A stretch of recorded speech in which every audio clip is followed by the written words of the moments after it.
Hello everyone. In this lecture, we will discuss a new reagent that is osmium tetroxide, that is OSO4.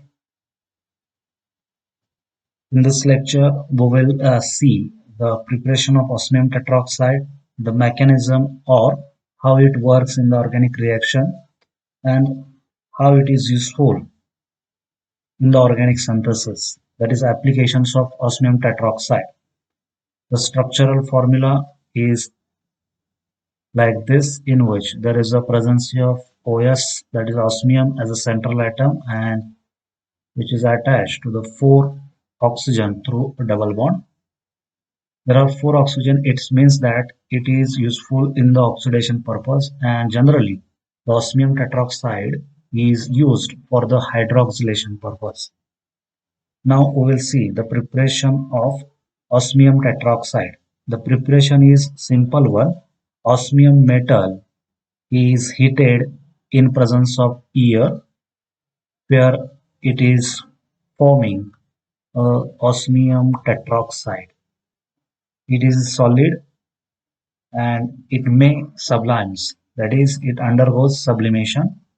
And I will write here the name, that is osmium tetroxide. In this way, the simple preparation process involves the heating of osmium metal in a air will generate a osmium tetroxide. Now we will see the mechanism or how it is work in the organic reaction. For that purpose, we will see the hydroxylation process of alkene. First of all, we will take the general example in which I will write alkene, that is CH2 double bond CH2, and osmium tetroxide. Now, the osmium tetroxide is dissolved in a tertiary butyl alcohol or any other alcohol, and it is treated with the alkene in presence of a base, that is pyridine. Then it will form osmate ester through 3 plus 2 a cycloaddition reaction. Cycloaddition reaction. And we get this type of osmate ester.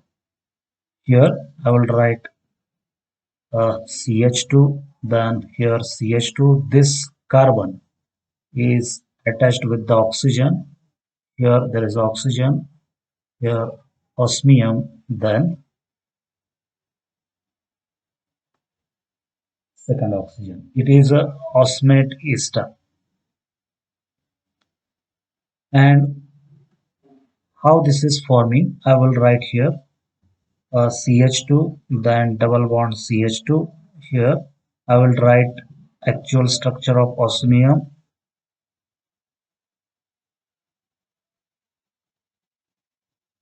Now, first, second, and third, that is, it is a 3, and first and second, it is 2, that is 3 plus 2 cycloaddition reaction. It will attack on this carbon, and this double bond through a carbon will attack here, and this will shift here, and in this way we get a osmate ester, where there is a formation of carbon oxygen bond and carbon oxygen bond. Now this osmate ester will be cleaved by using aqueous or alcoholic sodium sulfate and heating. Then what is happening here, this osmium oxygen bond and this osmium oxygen bond is going to cleave, and it will form a CH2OH.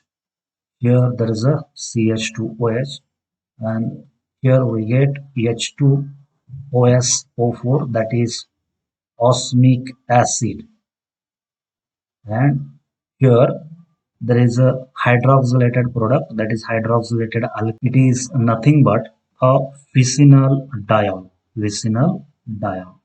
In this way, the OH groups, they are inserted across the alkene, and we get corresponding vicinal diol. So this osmium tetroxide is used for the hydroxylation purpose, and when it is carrying out the hydroxylation, the OH group they are attached to the carbon. They are attacked from the same side. That's why we get here a syn hydroxylation. Syn hydroxylation. This is the stereochemistry involved in the hydroxylation of alkene using osmium tetroxide. Always we get a syn product.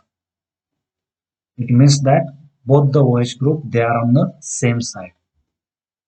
Now we'll see the different applications of osmium tetroxide. And first application is the hydroxylation of alkene. In mechanism, we have studied that the OSO4 causes a syn hydroxylation, and it means that there is a formation of a cis diol because the OH group they are inserted from a same face or same side. One thing we should keep in mind that along with this syn hydroxylation, OSO4 attacks on the alkene through a less hindered side. Always. Let us consider the example of alkene in which there is a presence of CH3 group which is attached to the CH double bond CH2. And suppose this CH3 group is above the plane. CH3 group is above the plane. Then this OSO4 will attack from below the plane and we get a product in which there is a formation of CH2OH and CHOH, and this CH3 will remain a NT to this OH group. It means that CH3 it becomes opposite to this OH group, whereas this both OH group they are always cis to each other. And this structure we can show like this: CH, then CH2. Here I will write this type of bond, whereas the CH3 group I will write like this. So this OSO4 will attack from the less hindered side and we get a corresponding product. Let us consider the cycloalkenes. Here I will put a cyclohexene, then OSO4. Second step is the hydrolysis in which we are using Na2SO3. Then we are getting here corresponding diol in which the OH groups they are added across this double bond from same side. That's why we will write a same bond. So just we have to convert this alkene into CHOH CHOH. This is called as a hydroxylation and the OH group are cis to each other. Then the second application of this OSO4, it is used for the structural elucidation of a polynuclear aromatic hydrocarbon. In the structural elucidation of the polynuclear aromatic hydrocarbon, we will take two hydrocarbons which are having three benzene rings fused together but in a different manner. The first polynuclear aromatic hydrocarbon is anthracene, in which the fusion is a linear one. We know that the structure of anthracene is like this. Now, when it is treated with osmium tetroxide OSO4 and Na2SO3, then it will give corresponding diols, but here there are two double bonds. Therefore, four OH group they are inserted on the ring, and we will get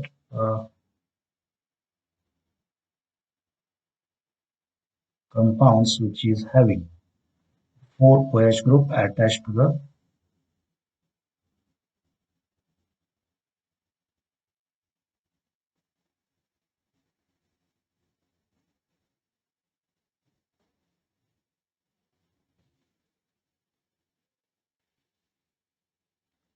So after hydroxylation, we are getting this product, tetra substituted anthracene, and when it is cleaved in presence of a K3FeCN6, K3FeCN6, what will happen?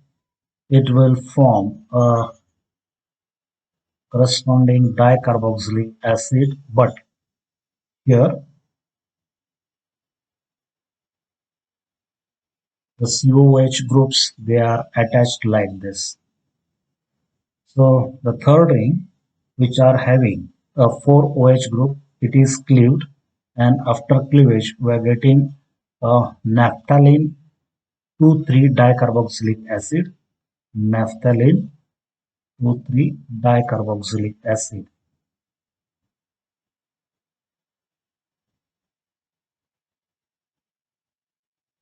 And when similar strategy is used for the phenanthrene, here the oxidation or hydroxylation occurs, and after hydroxylation there is a cleavage of the third ring, and the third ring is cleaved to form a corresponding again a dicarboxylic acid, and which is also a naphthalene dicarboxylic acid. So let's see the hydroxylation in phenanthrene. Here we are getting hydroxylation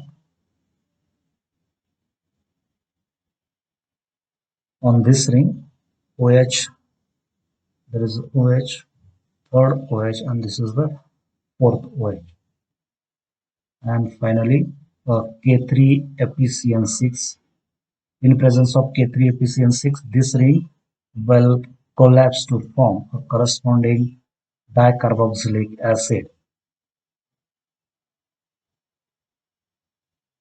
But here, the dicarboxylic acid which is formed, it has a different structure than that observed in a first aromatic hydrocarbon. It is a naphthalene dicarboxylic acid, but the position of COH groups are different, therefore it is giving 1,2 dicarboxylic acid. Now, look at the final product here, naphthalene 2,3 dicarboxylic acid, here 1,2 dicarboxylic acid.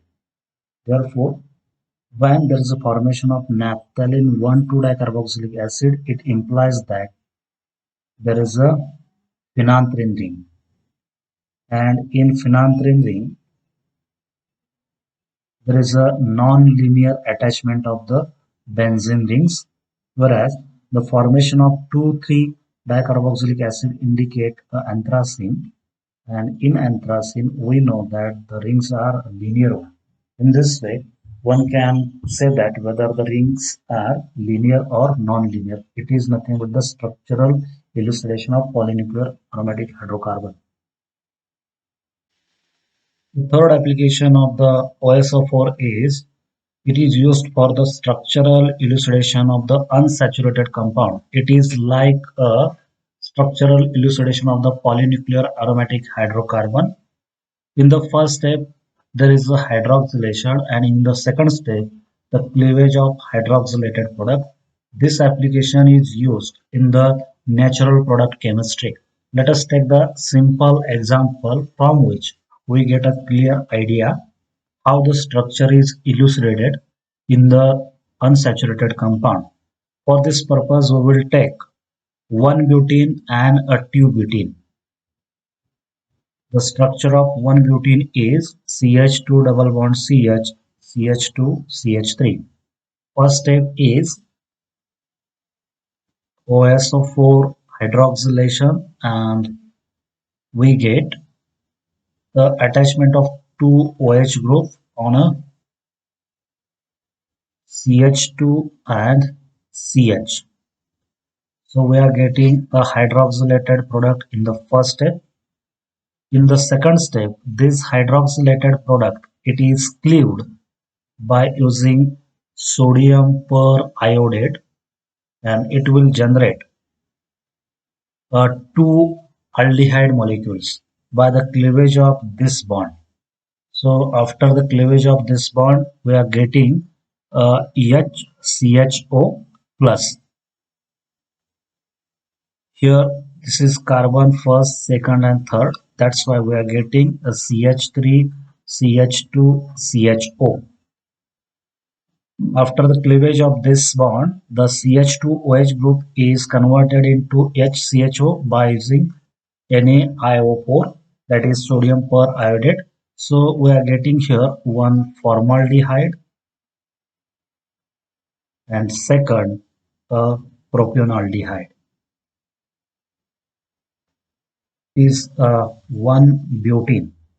Now we will take the structural isomer of one butene, that is 2 butene CH3 CH double bond CH3. Similar reaction sequence OSO4 Na2SO3. The products which are obtaining here, that is CH3 CHOH, then CHOH and CH3, hydroxylated product diol. Then in the next step, uh, cleavage of this diol, and in this cleavage the carbon carbon bond which is present in between these two carbon which are attached to the OH group, then it will convert into a CH3 CHO plus CH3 CHO, two molecules of acetaldehyde. Both are acetaldehydes. Now it is a 2 butene. Look at the structure of the products and structure of the reactant. 1 butene and 2 butene. These are the structural isomers. When it is undergoing hydroxylation and cleavage, 1 butene gives formaldehyde and propionaldehyde, whereas 2 butene gives acetaldehyde. Therefore, from the product formaldehyde and propionaldehyde, we can say that the double bond which is present in this unsaturated compound is having a position like this, CH2 double bond CH, and remaining groups are attached on this side. So double bond has first position here.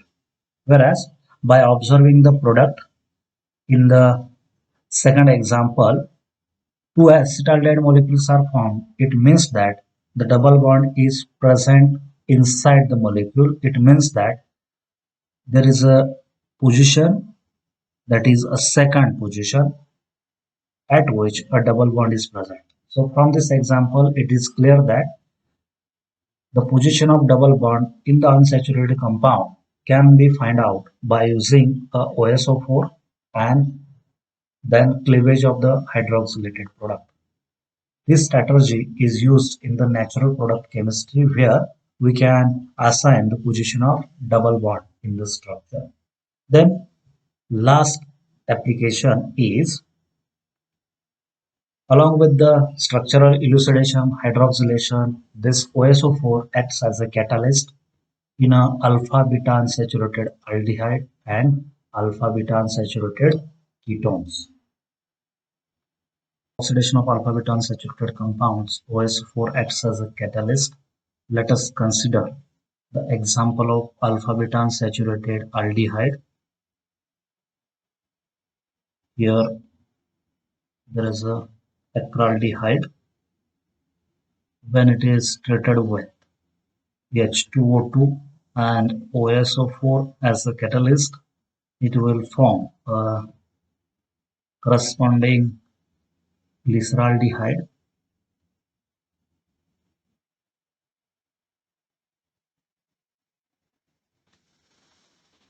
Second example, it is nothing but the alpha-beta unsaturated ketone.